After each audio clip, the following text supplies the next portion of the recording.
자, 9번째 썰 한번 가보도록 하겠습니다. 댓글 컨텐츠고 영상 제목 요즘 월 500 기본 아닌가라고 말하는 사람이 과연 월 500을 벌어본 적이 있거나 한 건지 모르겠네요. 한국 사회에서 월 소득은 뻥튀기가 심합니다. 라는 영상에 달린 댓글입니다.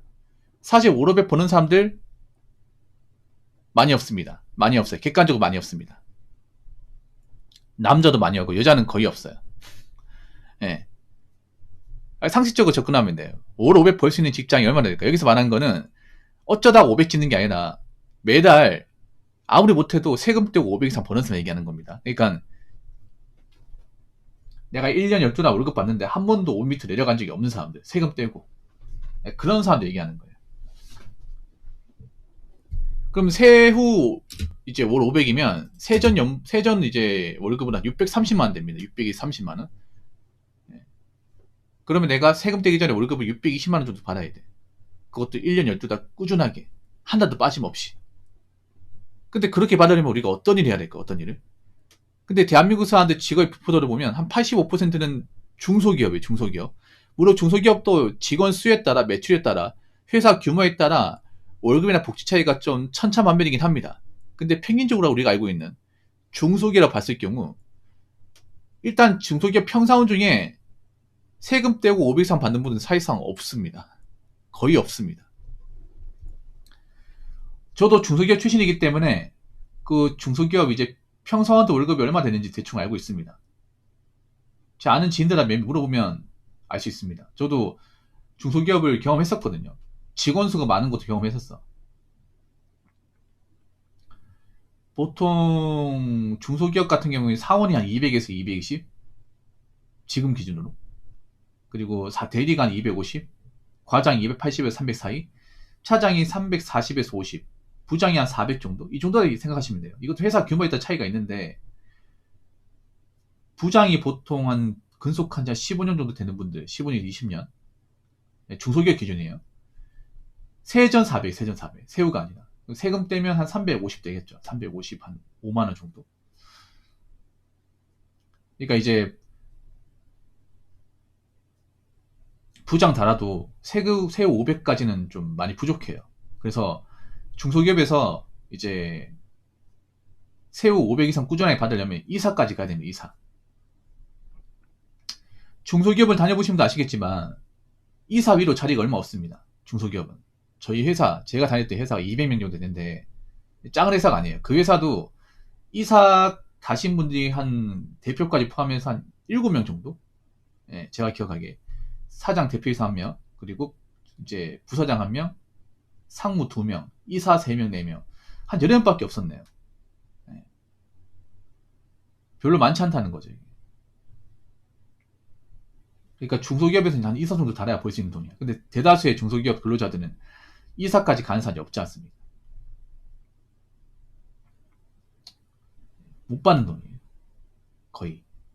뭐 이렇게 말하면 중소기업 다니는 분들 기분 나쁠지 모르겠지만 현실적으로 그렇습니다. 그리고 보통 현장에서 일하시는 분들, 뭐 기술 있는 분들 있잖아요. 뭐 이제 그 기공 일하시는 분들, 뭐 건설 현장이나 일반 현장에서 일당으로 받아가시는 분들, 보통 기공분들이 이제 일당으로 25만 원 정도 받을 거예요. 예, 그러니까 기공이나 하면 보통 기술자입니다. 현장 기술자. 그분들이 한 이제 한 달에 한 24일 정도 일해야 받을 수 있는 돈이야. 세금 떼면. 근데 애초에 현장 기술사 중에 기공으로 하는 분도 많이 없잖아요. 이게. 그러니까 누가 봐도 소수예요, 소수. 근데 왜 이런 돈을 받는 사람을 온라인에서 뭔가 많은 것처럼 보여지냐고. 많은 것처럼. 그렇지 않습니까? 그리고 대기업을 다니면 한 대기업 차장, 이제 중견기업 부장 정도 돼야 됩니다. 애초에 중견기업 대기업 다니는 사람도 얼마 안 되잖아, 이게. 그 월급쟁이 중에서 저 돈을 버는 사람은 객관적으로 소수여야 합니다. 소수. 다수가 될 수가 없어요. 그리고 여러분들 직장 생활 해보신 분도 아시겠지만 돈을 많이 벌수록 회사에서 요구하는 게 많습니다. 내가 회사에서 해줘야 되는 게 많아요. 책임지는 것들이 많아집니다. 그럼 스트레스도 많이 받고 내가 책임지는 것들을 다 수행하기 위해서 일을 많이 할 수밖에 없습니다. 일을 많이 할 수밖에 없어요. 그리고 보통 세금 떼고 500 이상 받으면 나이대가 40대 중반 후반 됩니다. 나이가 많을 수밖에 없어요. 그래서 사회초년생이 뭐 세금 떼고 500 이상 받는다는 것은 상상할 수 없습니다. 웬만하면. 근데 보통 온라인에서 이제 연봉 자랑하고 하신 분들이 나이가 어린 분들이에요. 나이가 많은 분들이 아니에요.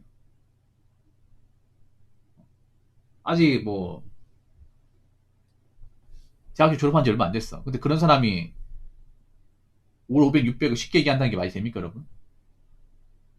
보통 직장인 커뮤니티 보면 나이가 많은 사람도 있겠지만 보통 30대가 많아. 30대도 사실 뭐 직장 경력이 그렇게 많지는 않겠죠, 이게. 그래서 우리가 일반 회사에 소속돼가지고 세금 떼고 이제 500 이상 번다는 것은 정말 힘든 거고 그만큼 버는 대단한 게 맞아요. 제가 대단하다고 얘기하는 것은 얼마 없기 때문에 대단하다고 얘기하는 거예요. 누구나 할 수 없기 때문에. 그런 사람이 온라인에 유독 많아. 근데 많을 수가 없어, 여러분. 그래서 온라인에서 뭐 자기가 얼마 번다 얘기하는 것들은 그냥 참고만 하시고 저 사람 진짜 저만큼 번다고 생각하지 말아주시기 바라겠습니다. 네. 온라인에서 제가 구라치는 사람 정말 많이 봤거든요. 지금도 많이 있어. 지금 더 많을 거야. 옛날도 많았지만. 온라인은 왜 구라치기 좋냐? 익명성. 실제 저 사람이 어떤 사람인지 모르기 때문에. 그리고 글밖에 없기 때문에. 얼마든지 글을 날조할 수 있는 겁니다. 과장해서 적을 수 있어. 여러분도 적을 수 있습니다. 아니, 지금 인터넷 채팅창만 보더라도 이 채팅 글밖에 없잖아, 여러분. 저 닉네임 이세민님도 이세민이 아니라 뭐 이주민일 수도 있는 거고 김현도님도 장현도일 수 있는 겁니다. 맞잖아 이거. 저 이름 바꿀 수 있거든 여러분. 얼마든지 바꿀 수 있습니다. 예. 바꿔도 저 사람이 실제로 어떤 사람인지 몰라. 저 닉네임도 확실하다 보장할 수 없는 겁니다. 그렇기 때문에 여러분이 뭐 돈 얘기하는 것도 100% 신뢰할 수 없는 거예요. 자, 그렇기 때문에 뭐 온라인 커뮤니티에서 내가 이만큼 번다, 뭐 이만큼 가지고 있다 그런 말은 고지고대로 믿지 마세요. 자, 댓글 한번 읽어보도록 하겠습니다. 맞습니다. 한국 사회의 익명성의 문제입니다. 온라인에서 글을 쓰면 그게 다 진실인 줄로 믿게 됩니다. 붕영님은 진실을 말하고 있는 것 같습니다. 세상에 돈 버는 일 쉬운 거 하나도 없습니다. 남이 하는 일이 쉽고 편해 보일 뿐입니다. 많이 벌면 그만큼 나가는 돈도 많습니다. 많이 가진 사람들은 절대 티를 내지 않습니다. 라고 적어졌습니다. 특히 우리나라가 다른 나라에 비해서 고도하게 발달된 게 있어. 그게 뭐냐면 인터넷 커뮤니티예요. 인터넷 문화. 우리나라 사람들이 인터넷에 의존도가 아마 전 세계 탑일 겁니다. 탑. 그래서 보통 한국 사람들이 이 스마트폰과 이제 컴퓨터로 이 온라인 커뮤니티나 카페 그리고 이제 SNS에 이제 소모되는 시간이 굉장히 많을 거예요. 예. 뭐 단순 눈팅만 하는 사람도 있겠지만 매일같이 글을 적는 사람도 많을 겁니다. 근데 정말 물어볼게요. 여러분들은 온라인에서 뭔가 글을 적을 때 정말 거짓말 안 하고 과장 안 보태고 있는 그대로 적었다고 가슴 맹세할 수 있겠습니까? 그럴 분들 그렇게 많지 않습니다. 사람이란 그래. 사람이라는 게 뭐냐 하면 한국 사람들 기본적으로 그게 있어요. 저는 이거 한국 사람들이 가지고 있는 고집병 생각하는 게 뭐냐. 한국 사람들 기본적으로 무시받는 거 싫어합니다. 인종욕구가 굉장히 강해요. 근데 보통 온라인에서 무시 안 받으면 어떻게 해야 돼요? 내가 돈이 많이 번다는 것을 좀 내비쳐야 됩니다. 실제로 돈을 많이 버는 사람이 아닌데 근데 온라인에서 좀 인정받으려면 내가 대기업 다닌다. 돈을 많이 번다는 것을 어필해야 돼. 온라인에서 관심 얻기 가장 좋은 방식이 내가 잘 나간다. 내가 대기업 다닌다. 내가 돈 많이 번다는 것을 글로 내비치는 겁니다. 그럼 사람들이 관심을 가져. 와 진짜요? 야 대기업 곧 들어가기 힘든데 야 돈 많이 받으시 부럽겠네. 이 말이 나온단 말이야. 이 말 듣고 싶어하는 사람 진짜 많거든. 현실에서 내가 능력이 부족하기 때문에 이런 말 못 들어요. 그럼 상식적으로 보면 뭐 온라인 커뮤니티 활동하는 분들이 다 그럴 수 없겠지만 대체로 보면 인정욕구에 목마른 사람들이 많아요. 그러니까 인정욕구에 목마르다는 얘기는 다르게 말하면 현실에서 인정 못 받는다는 얘기죠. 현실에서 인정 못 받는 얘기는 내가 능력이 그렇게 대단하지 않다는 겁니다. 여러분 생각해봐. 여러분들 중에 대기업 다니는 사람 있으면 보통 사람들이 부러워합니다. 와 대기업 다닌다고? 야, 너 대학교 잘 나왔나 보네? 이런 말이 당연히 튀어나와. 야 거기 아무나 못 들어가는데?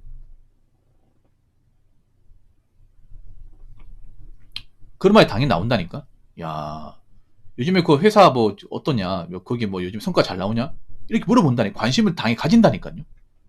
요즘 만약에 뭐 삼성전자 다닌다, 현대자동차 다닌다, SK 하이닉스 다닌다, SK 이노베이션 다닌다, 이런 이제 회사에 다닌다고 많이 나오면 당연히 궁금해합니다. 왜냐, 이런 회사에 다닌 분들이 주변에 얼마 없기 때문에, 그리고 누가 봐도 돈 많이 주는 기업이라는 거 알기 때문에 부러워합니다, 대부분. 근데 현실적으로 내가 그런 회사에 다니는 게 아니다 보니까 남들이 나 같은 사람을 이렇게 걸떠 본다거나 관심을 가지지 않는단 말이야. 근데 그런 사람들이 이제 온라인에서 관심을 가지면 어떻게 해야 돼? 내가 중소기업 다닌다 가면 관심 안 가지겠지. 근데 내가 특정 대기업 다니고 돈이 이만큼 번다고 하면 관심을 가지겠죠. 그렇기 때문에 구라치는 겁니다. 그래서 뭔가 온라인에서 전체 백은 없어요. 모든 사람이 다 그렇다고 볼 수는 없지만 상당히 많은 사람이 자신의 실제 모습을 굉장히 많이 올려치게 합니다. 예. 올려치게 해야 사람들이 나한테 관심을 주거든요. 먹이를 주거든요. 근데 문제는 그렇게 온라인에서 올려치기 한 글을 순진하게 믿는 사람들이 많다는 거야. 예. 다시 한번 얘기하지만 온라인 커뮤니티 그 어느 곳 중에서 단 한 군데도 어떤 그 사람이 하는 말의 어떤 지지성이나 신뢰성을 담보하는 곳은 없습니다. 직장인 커뮤니티도 마찬가지입니다. 직장인 커뮤니티도 막상 그 기업 다니고 있다고 하지만 그 철저히 숨길 수 있습니다. 남의 계정으로 활동할 수 있습니다. 그렇기 때문에 이 직장인 커뮤니티는 뭐 어떤 카페든 간에 온라인에서 뭐 있잖아, 뭐 돈 많이 번다는 말은 무조건 고지곳대로 믿지 마세요. 고지곳대로. 이 온라인 커뮤니티는 현실에서 뭔가 인정 못 받아서 인정 욕구에 메마른 사람들이 많이 있는 곳입니다. 아시겠죠? 자, 이상으로 9번째 썰 마치도록 하겠습니다.